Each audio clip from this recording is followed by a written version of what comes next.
Assalamualaikum warahmatullahi wabarakatuh. Untuk kali ini saya akan membahas terkait clustering dengan algoritma SOM. Ya.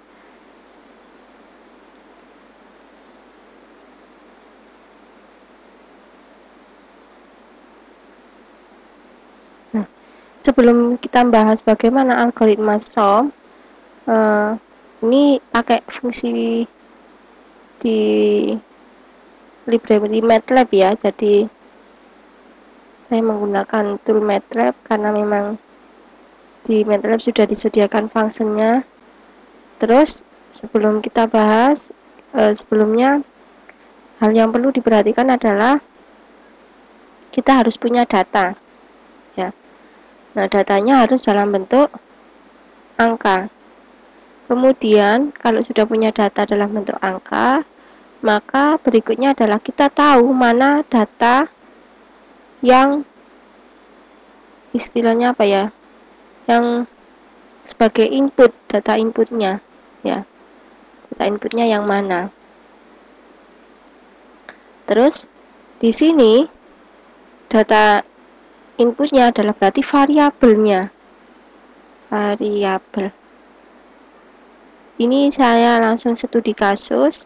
Sebelumnya bisa dicek di channel saya di Nurnavia channelnya, di video terkait ini ya, data hasil tangkapan ikan laut di Pekalongan. Itu sudah saya publikasikan jurnalnya. Nanti bisa dicek juga di deskripsi ya, saya cantumkan link deskripsinya. Nah, di situ ada data yang datanya itu sudah saya olah. Terus hasilnya adalah ada variabel jenis ikan, tahun, dan hasil panen ya. Saya tulis bahwa variabel di studi kasus ini adalah jenis ikan, kemudian tahun, dan hasil panen. Kalau kita mau melakukan clustering, maka kita benar-benar tidak tahu nih outputnya apa. Jadi di data tersebut tidak ada variabel output. Ya, tidak tahu, benar-benar tidak tahu variabel outputnya.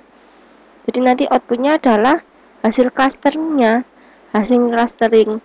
Hasil clusternya berupa apa ya? Dalam bentuk kode ya. Contohnya ini dalam bentuk kode 3, 2, 1. Jadi kita ini 3 cluster ya. Jadi di studi kasus saya ini ada 3 cluster, 3, 2, 1. Nah, masing-masing kelasnya jadi outputnya nanti 3, 2, 1. Nah, masing-masing outputnya ini nanti bisa dikonversi. Oh, kalau 3 artinya apa? Oh, 2 artinya apa? 1 artinya apa? Seperti itu ya. Jadi pada saat kita mau melakukan clustering, maka kita tidak tahu outputnya. Jadi di data tersebut tidak ada variabel output. Nah, oke. Langkah by langkah gimana di MATLAB-nya? Yang pertama, langkahnya baca data tersebut. Nah, ini ya, datanya karena saya simpan dalam bentuk Excel. Ini saya baca. Nah, ini dilengkapi dengan kolom dan barisnya. Jadi datanya kan di Excel nih. Nah, ini dilengkapi baris dan kolomnya. Jadi kalau kita baca nanti kayak gini. Nah, ya.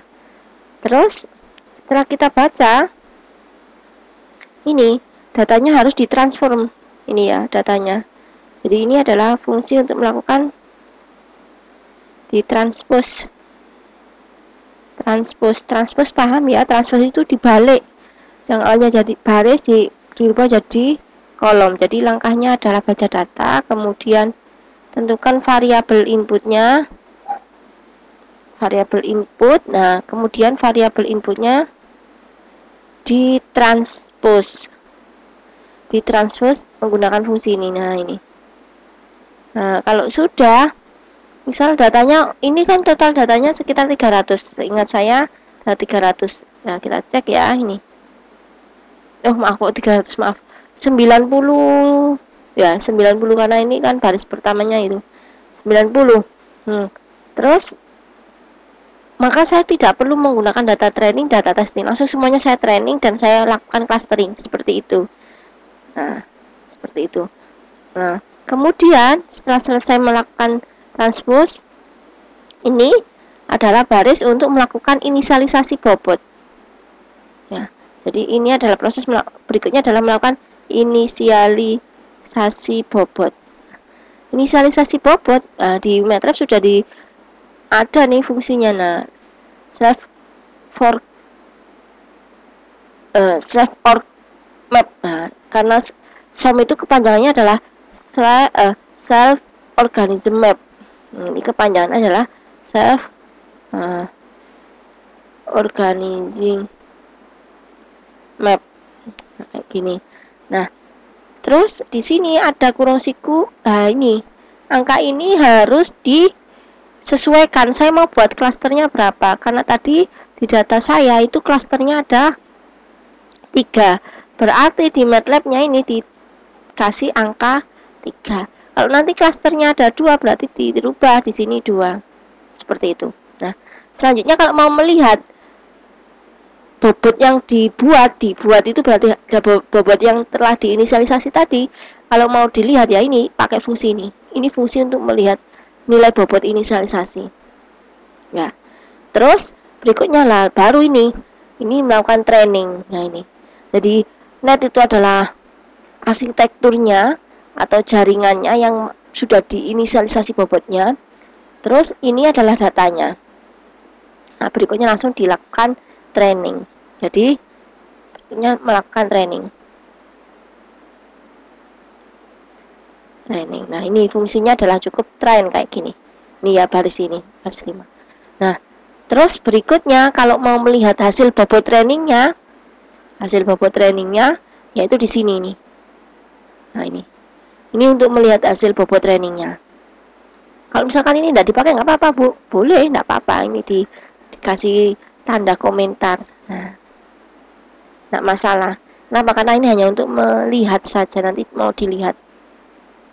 Terus berikutnya barulah melakukan langkah berikutnya adalah melakukan clusteringnya. Dengan fungsi apa? Ya udah, tadi variabel trainingnya di variabel apa ini? Nah, ini. Terus ini datanya. Nah, ini adalah fungsi untuk melakukan clusteringnya. Nah, hasil dari dia itu berupa angka ya, 1, 2, 3. Nah, terus untuk mengubah bahwa 1 itu apa, 2 itu apa, harus menambahkan fungsi sendiri. Jadi harus menambah fungsi sendiri. Contoh fungsinya adalah ini. Ya. Saya copy. Jadi ini adalah fungsi untuk melakukan clusteringnya. Jadi clusteringnya nanti ini satu paket ya, baris 7 sama baris 8 untuk melakukan clusteringnya. Terus kelasnya saya transpose lagi biar berubah menjadi baris ya. Saya rubah. Jadi tanda petik ini adalah untuk melakukan transpose ya. Nah, terus karena tadi ada 3 kelas ya, berarti ini kalau 3 artinya misalkan ini data lain sedikit, misal itu berarti hasil tangkapan ikannya di klaster sedikit. Kalau 2 hasil tangkapan ikannya adalah sedang, misal ya. Terus else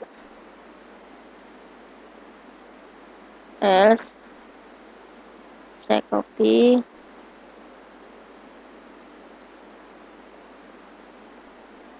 Hasil tangkapannya adalah banyak. Jika 1 artinya banyak. Nah, kita coba running. Nah, ini proses training. Kalau datanya sedikit ya sebentar ya. Nah, ini hasilnya. Ini hasil trainingnya berarti tidak ada. Jadi ini artinya berarti 4 itu mungkin yang sedikit atau banyak. 17 yang apa sedang. Nah, ini yang banyak atau gimana lah. Kita lihat di sininya hasil kelasnya.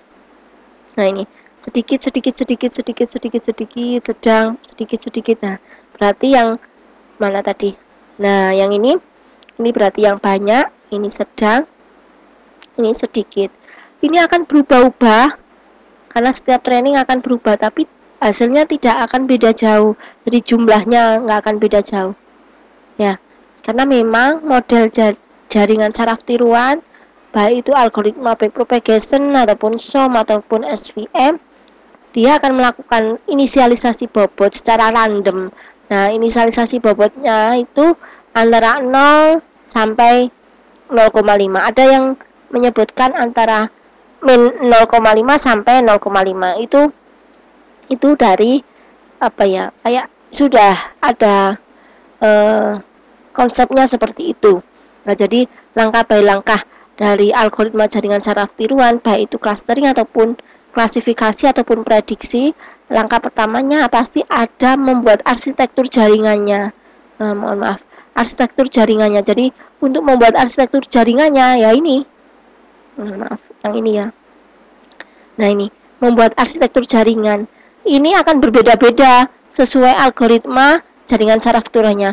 Misalkan backpropagation nanti ya fungsinya beda lagi. Kalau perseptron ya beda lagi. Jadi menyesuaikan algoritmanya SJST, jaringan saraf tiruannya. Ini pasti ada inisialisasi bobot ya, pasti ada inisialisasi bobotnya. Terus nanti hasil trainingnya juga akan menghasilkan bobot karena memang JST itu berupa matrik bobot atau vektor bobot atau istilahnya model. Semoga bisa dipahami, jangan di skip. Terus semoga bermanfaat. Assalamualaikum warahmatullahi wabarakatuh.